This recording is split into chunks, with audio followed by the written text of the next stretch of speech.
Uncle David was an eccentric man. That's not code to say he was some kind of deviant. In fact, he was a pleasant and caring man for most of his life. However, he was also a sensitive soul and not much of a people person. David never got married or had children. He lived alone his whole life and worked a dull job in the civil service.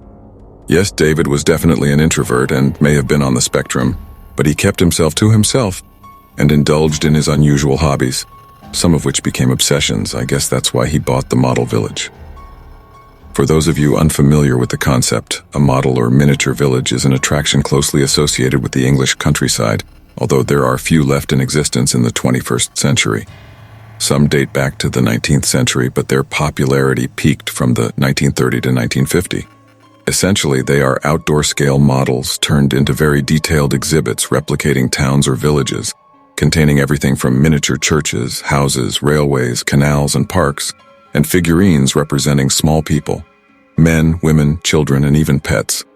The level of detail is impressive, and there's a quaint and almost magical feel to such attractions. But of course, like so much else, model villages have lost much of their appeal in the modern digital age, unable to compete with more contemporary leisure pursuits and venues. The few which remain retain their quintessential charm and appeal, but their heyday is long gone. Uncle David couldn't have foreseen this trend when he purchased his own model village in the early 1990s, although I doubt it would have stopped him, as he never regarded the attraction as a financial enterprise. I won't tell you the location of Uncle David's village. It doesn't exist anymore, but I can't guarantee that its former site is safe or that the evil which once dwelt there is now gone. I will describe it to you, however. The village was called Mosville, an odd name with slightly sinister overtones. This was the title the attraction came with when David bought it, and he was adamant that the name wouldn't change. He was a stickler for tradition, after all. Mosville was built to a scale of 1 to 72, and contained most of the features one would expect to find in a traditional English village circa the late 19th or early 20th centuries. The main street consisted of a steepled church, Anglican of course, a neat town hall with a copper-domed roof, and a schoolhouse with big glass windows. The street also contained several tidy shop fronts, a butcher's, a grocery, a village pub, a bank, and a post office. The type of small businesses which are slowly disappearing in the real world. Off the main street were the homes and houses, a mix of quaint cottages and Georgian townhouses. The detail was astonishing, right down to the tiny flower beds in the garden surrounded by white picket fences. The manor house was located on the edge of the village, close to the purposefully built stream which cut through the mock countryside. The house was 4 stories tall with stained glass windows and turrets. The grounds around it were meticulously designed and maintained, with a neat tree-lined avenue leading out to its front gates. Further along the river stood a functioning windmill, more in the Dutch rather than the English design, but still in keeping with the ambience of the attraction. The final feature of note was the railway station to the south of the village, a long platform and red-bricked station house with an old steam locomotive that permanently sat on the rails, its adjoined carriages divided into first, second, and third class. And then there were the figurines, the tiny villagers who populated Mosville. Each was unique and had their own names based on their roles and jobs. Lady of the Manor, the butcher, the vicar, the grocer's wife, the train conductor. All appeared to be happy people going about their daily business. Everything was well-ordered and peaceful in Mosville, as it represented an oasis of tranquility in an otherwise chaotic world. Or at least, that's what we used to believe. As you can probably tell, I used to spend a lot of time in Mosville. My parents brought me and sister down there regularly when we were young, and before Mom and Dad got divorced, and I recall how magical a place it was to visit as a child. My uncle was always happy to see us and to share his village with us, telling my sister and I the stories behind every building, feature, and figurine. He was strict, however, warning us never to mess around with his beloved village. I remember one time when we accidentally damaged the church roof whilst playing, and David was furious with us. His reaction was scary, and I guess we didn't understand why he was so obsessed with his village. Sadly, David was a man with a lot of problems, but life moved on. My sister and I grew up, and we stopped visiting Mosville and my uncle. I feel bad about it now, but I was a stroppy, hormonal teenager, and the last place I wanted to hang out was a boring old model village. Sadly, Uncle David's mental state only deteriorated in the years that followed. He took early retirement from his job and became even more obsessed with building and maintaining Mosville. For a while, he ran it as a family attraction, charging a small entrance fee for families to visit on weekends and bank holidays. But eventually, he grew tired of these visitors and their disruptive ways, choosing to close Mosville to the public and make it his own private haven. In the years which followed, David became a total recluse, cutting ties with most of his family and the few friends he had. My mother would still visit occasionally, mainly to check that her brother was still alive, but she usually received a frosty reception. I don't know what happened to David, which made him cut himself off from the outside world and become completely engrossed in his almost childlike hobby. Perhaps he suffered a personal tragedy or heartbreak which we didn't know about, or maybe he just couldn't cope with the stresses and pressures of the world. In any case, I'm afraid his life was destined to end tragically. So let me tell you about the summer of 2001. My mother hadn't seen her brother in about 2 weeks. She phoned regularly enough, but my uncle rarely answered or called back. She went down to his cottage one day and couldn't get an answer when she rang the bell, or even when she knocked on the door repeatedly and loudly. Concerned, she used her spare key to enter David's home but discovered he wasn't at home. Alarm bells started ringing at this point as David rarely, if ever, went out, but Mom didn't panic just yet. She did start to really worry when she drove to the Mosville site and found David's workshop empty and no sign of him in the village. Not only that, but the site was a mess, with miniature buildings smashed in and figurines broken and scattered all over the concrete and grass. Mom knew how much Mosville meant to her brother, and she could only imagine the impact this act of wanton destruction would have on his mental state. At this point, she did panic and phoned the police, but they weren't able to file a missing persons report until 72 hours later. This deadline came and went, and the report was processed, but no information was forthcoming. Mom phoned the police daily until they stopped returning her calls, and then she started her own search, getting stories published in the local press, posting missing signs all over the countryside, and starting a website requesting information, as this was before social media was a major thing. She worked so hard for so long but never got any solid leads. It was heartbreaking for us to see as the fruitless search consumed my mother. She always felt responsible for her brother's disappearance, feeling that she should have looked after him better. We told her constantly that she wasn't to blame, that he was a grown man who'd made his own decisions. But it was no good. Our mother kept the faith for years, still believing that David would turn up one day. I didn't share her belief, however. My uncle was always disturbed, and I feared he'd gone to some quiet spot to end his life.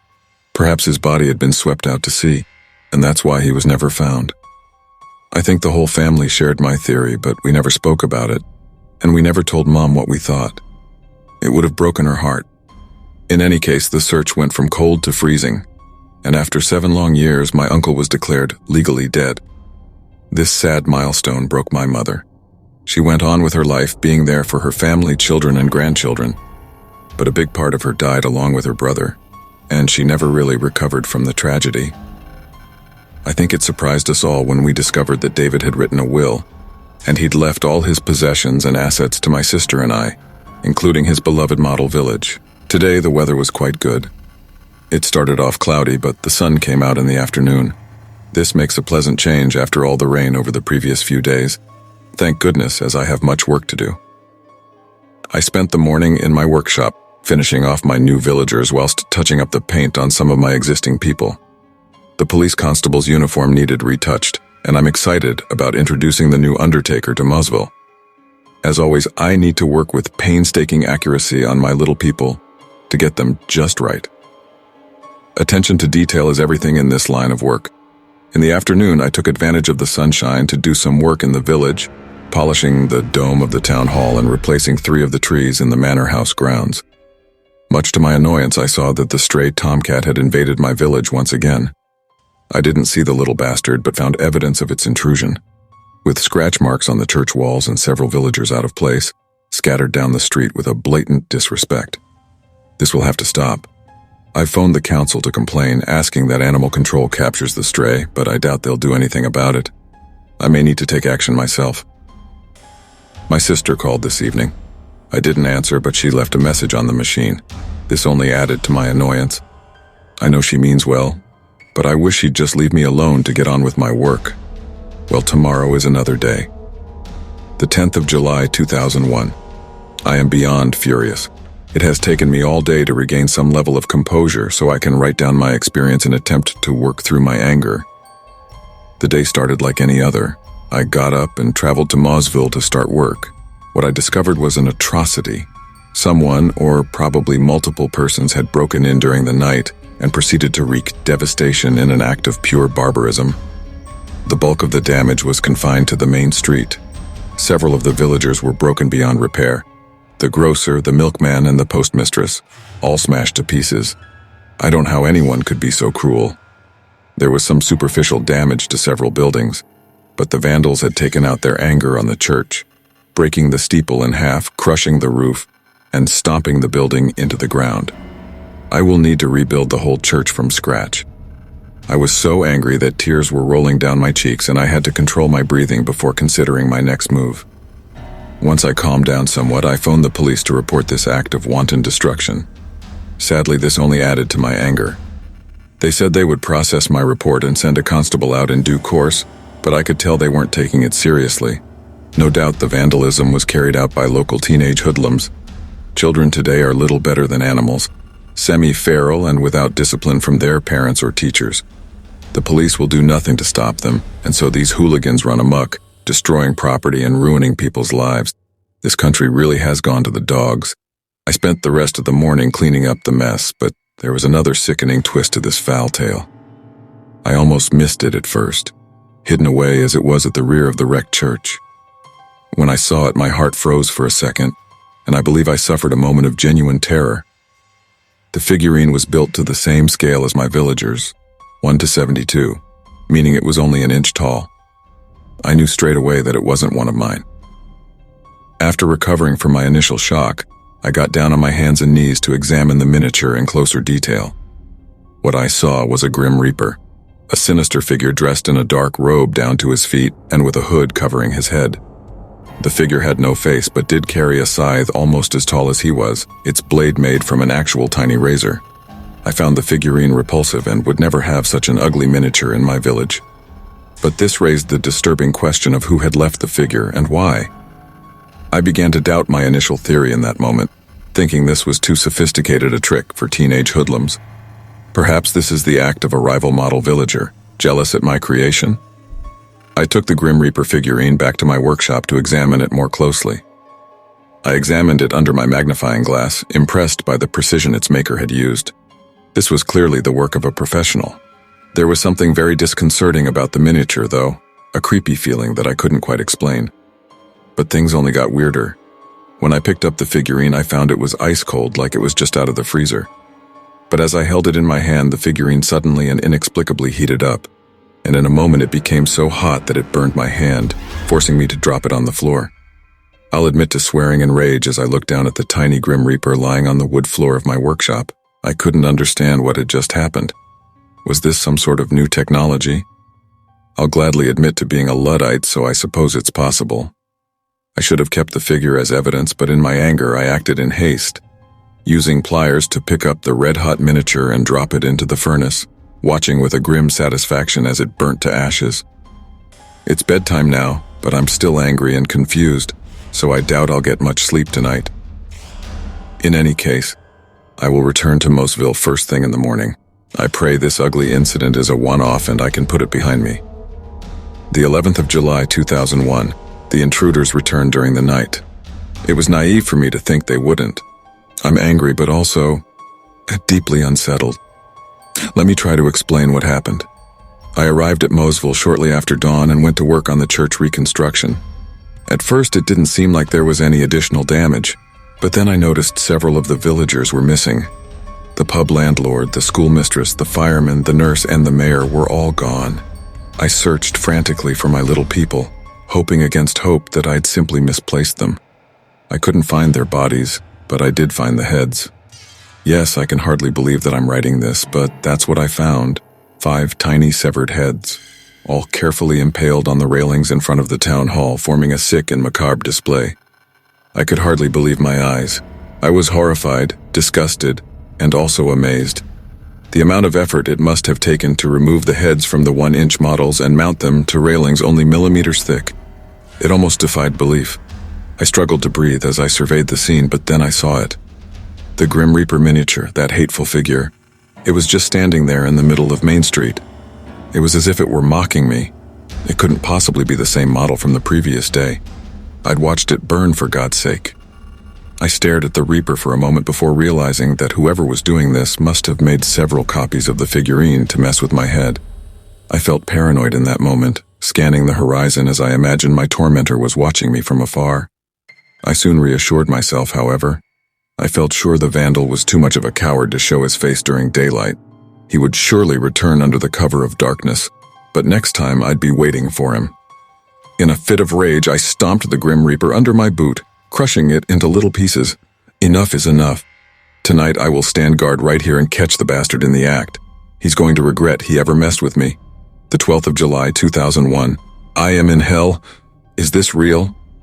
I don't understand, and I'm so scared. I fell asleep at some point during the night, lying on the grass beside my precious village. It wasn't my intention to do so, but I was so tired. When I awoke, I instantly realized something wasn't right. It seems like a nightmare, but somehow it's real. The grass I'd slept upon was now as tall as I was. I stared at the blades in astonishment and then at the mud beneath my feet. In confusion, I staggered forwards, pushing my way through the tall grass and hoping in vain that there was some kind of logical explanation. I saw a dandelion twice my size and almost had a heart attack, but this was only the start of it. As I trudged through the mud, I saw the dirt in front of me move as something huge emerged from beneath the ground. I stepped back, recoiling in horror as I watched a massive, slimy, snake-like beast burrow its way up to the surface and slither out from the hole it had created. It took me a moment to realize what I was seeing, as its pink segmented form wiggled out into the open. It was an earthworm, but grown to an immense size, an impossible size, easily as long as I was high and with a body as thick as my thigh. I stood there, paralyzed in fear as I watched the beast blindly slithering towards me. But a moment later, a huge shadow appeared above my head, a massive form which dwarfed both me and the worm. There was an almighty squawk, a high-pitched din that almost deafened me. A second later, and the huge winged beast dived down, reaching out with its mighty talons. I watched on in terror as the creature rapidly impaled the earthworm with its sharp talons before it secured it within a mighty beak. The winged beast squawked again as it flapped its vast wings and ascended back into the blue skies. I looked up as my unlikely savior flew away and was once again astonished to recognize the black, brown, and white feathers of the monster bird, which I realized was nothing more than a common garden sparrow. I broke in that moment, still not understanding, but knowing I was in grave danger. I sprinted for so long, cutting my way through the tall blades of grass and the giant wildflowers. Eventually, I reached the edge of the grassland and found myself walking on hard concrete. I stopped and looked ahead, and then I saw it. Mossville, my miniature village. Except it wasn't miniature anymore. The scale was 1-to-1. The town hall towered above me, and the wrecked church stood in front of me, and the villagers were equal to my own height. My tired brain struggled to comprehend the terrifying implications, and the answer was as obvious as it was impossible. Mossville hadn't magically grown to full size overnight, but instead I'd been shrunk. Inexplicably, I was now a mere inch tall, potential prey to insects and small birds, and with nothing but the clothes on my back and the diary I carried with me, which has also been shrunken to a proportionally small size. What's more, I was trapped in my own creation, a resident of my miniature village and entirely cut off from the real world. I tried to control my panic as I slowly walked along the main street that I'd so carefully built and maintained over all these years. I was certainly frightened by this inexplicable development, but also exhilarated at seeing my beloved Mossville in a way I'd never thought possible in my wildest dreams. But my boyish fascination didn't last, as soon I had a new threat to deal with. I heard a familiar sound, a foul hissing amplified 100-fold. When I looked up, I saw the beast, a leviathan to me in my reduced form. It was the black tomcat, the stray which had caused me trouble over the last few weeks. I'd been able to see the feline off easily enough when I was a 6-foot-tall man, but now the small cat was as big as a T-Rex in comparison to my puny size. It stood at the far end of the village, its hungry green eyes glaring at me like I was nothing more than a kitty treat. I gasped in horror as I saw the cat stand up tall, its ears pinned back and eyes widening before it charged. The monster stomped along the concrete main street, the ground shaking under its huge size and weight. I ran for my life, desperately seeking sanctuary as the predator rapidly closed the gap. I made it to the town hall just in the nick of time, sprinting in through the doorway and diving into cover. The cat reached the door a second later, but thankfully it was far too big to get inside. It glared into the entryway with its predatory eyes, opening its maw to reveal huge and sharp fangs. And then it shoved its paw through the tiny doorway, reaching out with its deadly claws. I screamed, retreating back to the far wall and as far away as possible from the clawing attack. Fortunately, I was just out of reach of the predator and so remained relatively safe inside of the structure. The cat continued its attempt to break in, but thankfully without success. I hoped it would give up and seek alternative prey, but instead the beast lay down on the main street, glaring at the town hall as it patiently waited for me to come out. It's as if the cat has a personal vendetta against me and won't give up until I'm in its belly. I remain trapped inside the town hall as I write this, without food, water, or any prospect of rescue. I'm alone and scared, and I don't know how I'll get out of this in one piece. The 12th of July, 2001. Evening. The cat left shortly after dusk. Actually, it didn't so much leave as it fled. I heard a high-pitched meow before the beast sped off at top speed, shaking the ground beneath its paws. I was relieved, but also concerned. What in hell had scared the feline away? Was it another cat or dog? I feared I might be in even greater danger than before. But then again, perhaps the cat had been frightened off by a human being? Had my sister come looking for me? If so, maybe she could save me from this hellish predicament. I cowered in the town hall for several more hours before I felt brave enough to poke my head out of the door. To my relief, I saw it was all clear. The cat was nowhere in sight, but nor was anyone else. Feeling a bit bolder, I opted to explore the village under the dim light of the moon and the stars. This was not a wise decision. As I cautiously walked down the main street past the model shops and lampposts, I had the unsettling feeling that I was being watched. My throat was dry as I hadn't had anything to drink in the best part of 24 hours, and so I proceeded to the stream, cupping water in my hands and slurping it up greedily. For a moment I felt better, but then I raised my head and I saw it. The Grim Reaper figurine, standing just behind the gate to the manor house, glaring down upon me from the hillside. This was its third appearance, except now it was no longer a tiny model I could crush underneath my foot. The Reaper was now as tall as I was. I felt sure that this thing, whatever it was, surely it was responsible for my grim predicament, using some form of dark magic to reduce me to this tiny stature. I can't explain why, but in that moment a cold terror pulsated through me as I believed I was in mortal danger. Turning on my heels, I fled for my life, sprinting back to the town hall and sealing myself inside. I'm still here, cold, afraid, and hungry. I won't dare to leave my sanctuary again before dawn. I can only hope and pray that my prospects improve. December 7th, 2001. Don't know what time. My God, hell has come to my door. My own creations have turned against me. I write frantically as I don't have much time. I slept for a short spell, waking sometime in the early hours. When I went to the window, my heart froze as I witnessed my worst nightmare come to life. All my villagers were standing there out on the main street. The artisans, the school children, and all the professions. Even the 5 previously taken minus their heads. They all stood there with menacing intent, forming a mob and facing the town hall. Those who still had their heads looked different than before. The smiles once on their faces now turned into mouths emitting silent screams, and their once friendly eyes now narrowed in anger. At their head was my nemesis, the dreaded Grim Reaper, his scythe in hand as he pointed the sinister weapon in my direction. And then it started. The Reaper gave the order, lowering his scythe and pointing it in my direction. This was the signal. To my shock and horror, the villagers all suddenly came to life, slowly marching forward in an awkward, almost mechanical fashion. I had no doubt that they meant to do me harm. I cower inside as I scribble this note, which will surely be my final words. They are banging on the doors and windows trying to break in. There is no escape. I hope against hope that someone will find this journal and get word to my family, to my sister, nephew, and niece. I'm so sorry that I pushed you away. I love you all. This was my uncle's last entry, and I don't mind telling you that his final words moved me to tears. You're probably wondering how I discovered my late uncle's diary. Well, in many ways it was by pure chance whilst I was clearing out the site. The journal was still in its reduced size, a micro-miniature book, less than 1/4 of an inch in dimension. I could well have ended up throwing it out along with all the other tiny models, but as I held it in the palm of my hand, I had a feeling which made me think of my uncle. I had to acquire specialist equipment to view the tiny book and use a powerful microscope to read my uncle's words. His terrible end defied belief, and yet I knew in my heart it was the truth. I never told my mother about my discovery, fearing what it would do to her. She went to her grave without ever knowing the truth. There was no body to bury, and I can only assume his tiny corpse was taken away by his killers or consumed by local wildlife. I don't like to dwell on it, however, as it sickens me to imagine my uncle's final moments. As for Mosville, I had it completely demolished and sold the land. I've never returned to the location in all the years since.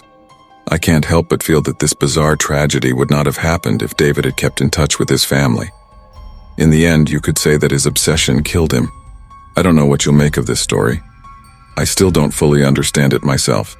All I know is that there are dark powers beyond our comprehension, and my Uncle David sadly fell foul of them. So, my final advice is to take care, because you can never know where an unhealthy obsession will lead you.